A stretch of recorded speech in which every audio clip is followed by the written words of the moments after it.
الحمد لله وحده والصلاة والسلام على من لا نبي بعده أما بعد فأعوذ بالله من الشيطان الرجيم بسم الله الرحمن الرحيم يا أيها الذين آمنوا إنما الخمر والميسر والأنصاب والأزلام رجس من عمل الشيطان فاجتنبوه لعلكم تفلحون انما يريد الشيطان ان يوقع بينكم العداوة والبغضاء في الخمر والميسر ويصدكم عن ذكر الله وعن الصلاة فهل انتم منتهون صدق اللہ العظیم۔ میرے دینی اور ایمانی بھائیوں، اس دور میں جو گناہ بہت زیادہ پھیل رہے ہیں اور عام ہو رہے ہیں، ان میں منشیات اور شراب نوشی سر فہرست ہیں۔ اسلام کے اندر نشے کو ام الخبائث قرار دیا گیا ہے، یعنی تمام گناہوں کی جڑ اور بنیاد بتایا گیا ہے، اور یہ ایک ایسی حقیقت اور سچائی ہے کہ جس کو ثابت کرنے کے لیے کسی دلیل کی ہرگز ضرورت نہیں ہے، کیونکہ ہر عقل مند شخص یہ جانتا ہے کہ ایک انسان کی انسانیت کا دار و مدار اس کی عقل و فراست پر ہے، اس کے دماغ پر ہے۔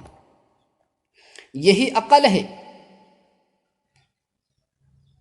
کہ جو انسان کو دیگر جانداروں سے ممتاز کرتی ہے، الگ کرتی ہے۔ اس عقل کی بنیاد پر ایک انسان اچھے اور برے میں تمیز کرتا ہے، اور نفع و ضرر کا احساس کرنے کے بعد نفع بخش چیزوں کو اختیار کر لیتا ہے، قبول کر لیتا ہے اور اپنی زندگی میں اتار لیتا ہے، اور نقصان دہ چیزوں سے اپنے آپ کو بچا لیتا ہے۔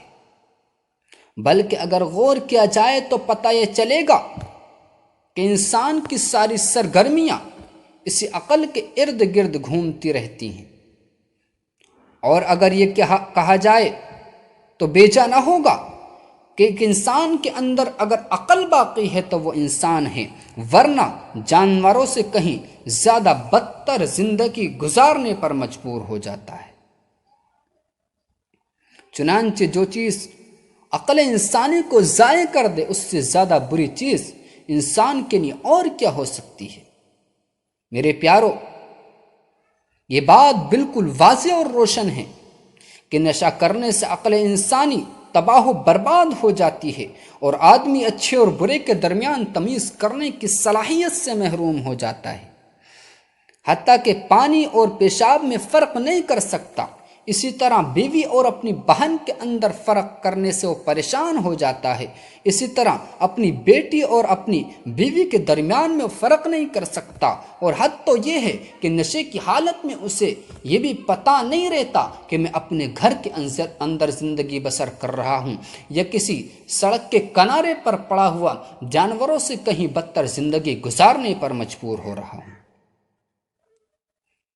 آپ نے دیکھا ہوگا نشہ بازوں کو کہ نشہ کر لیتے ہیں، شراب پی لیتے ہیں، اور سڑک کے کناروں پر، فٹ پاتھوں پر پڑے ہوئے جانوروں کی طرح زندگی بسر کرتے ہیں اور پڑے ہوئے نظر آتے ہیں۔ عزیزان گرامی، انسانیت کی ذلت اور رسوائی کو مذہب اسلام ہرگز برداشت نہیں کر سکتا، اور نہ صرف اسلام بلکہ کوئی بھی انصاف پسند انسان اس بےہودگی کی کبھی تائید اور حمایت نہیں کر سکتا ہے۔ میرے پیارو، عرب کے ایک سردار تھے قیس بن عامر، جو شراب کے بڑے شوقین تھے۔ پھر بعد میں انہوں نے شرمندہ ہو کر شراب اپنے اوپر حرام کر لی تھی، اور اس شرمندگی کی وجہ اور سبب یہ ہوا کہ ایک مرتبہ شراب کی مدہوشی میں اپنی سگی بیٹی کے ساتھ چھیڑ خانی کی، اور اپنے باپ کو گالیاں دی، ان کی بے عزتی کی، اور شراب پلانے والے کی زبانی چاند کی تعریف سن کر نشے کی حالت ہی میں اس پر ڈھیر سارا مال لٹا بیٹھے۔ جب ہوش آیا تو مذکورہ باتیں معلوم ہو کر سخت ندامت ہوئی، اور جیتے جی شراب نہ پینے کا عہد کر لیا۔ لیکن افسوس کہ آج انسانیت کی ٹھیکیدار کہی جانے والی قومیں شراب اور منشیات کو عام کر کے انسانیت کو تار تار کر رہی ہیں، انسانیت کو تباہ و برباد کر رہی ہیں۔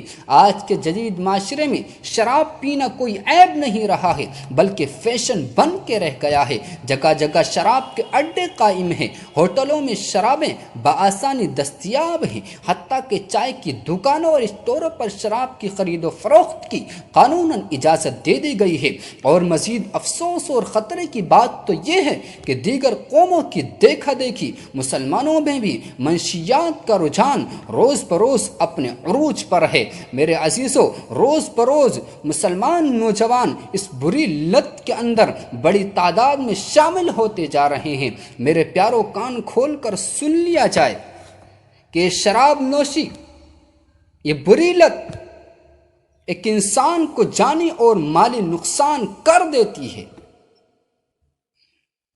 اور بڑی بے عزتی اور رسوائی کا سامنا کرنا پڑتا ہے اس کے ذریعے سے۔ سیدنا حضرت حمزہ رضی اللہ تعالی عنہ نے ایک مرتبہ نشے کی حالت میں سیدنا حضرت علی رضی اللہ تعالی عنہ کی 2 اونٹنیاں کاٹ ڈالی۔ میرے عزیزو، ان کے کاٹنے کی وجہ کیا ہوئی؟ اس مالی نقصان کی وجہ اور سبب کیا بنی؟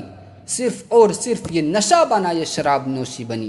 اسی طرح ایک مجلس میں نشے کی وجہ سے انصار و مہاجرین میں لڑائی ہوئی اور مار پیٹ ہوئی، اور مار پیٹ میرے پیارو یہاں تک بڑھی کہ سر زخمی ہو گئے۔ یہ صحابہ کرام ہیں، ہم تو عام انسان ہیں، جس کی وجہ سے بڑا انتشار برپا ہوا اور لوگوں کو اچھی طرح یہ بات سمجھ میں آ گئی کہ نشہ کرنا دینی و دنیاوی ہر اعتبار سے سخت نقصان دہ ہے۔ اس نشے کے ذریعے سے شیطان انسان پر مسلط ہونا چاہتا ہے، اس پر حاوی ہونا چاہتا ہے۔ تو اللہ رب العزت والجلال نے یہ آیت نازل فرمائی، اے ایمان والو، یہ شراب، جوا اور بت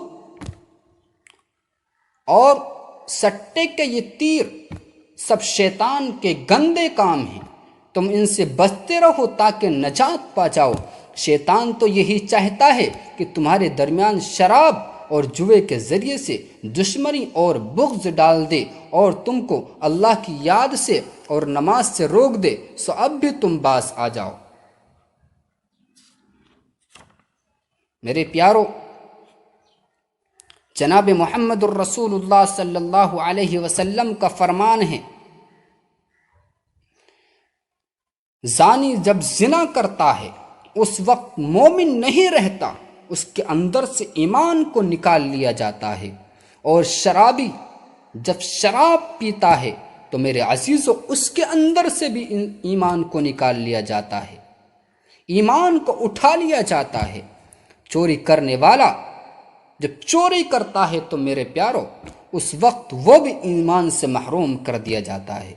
اس لیے ہم یہ دعا کریں کہ اللہ رب العزت والجلال ہمیں ان برائیوں سے بچنے کی توفیق عطا فرمائے۔ آمین۔ وآخر دعوانا ان الحمد للہ رب العالمین۔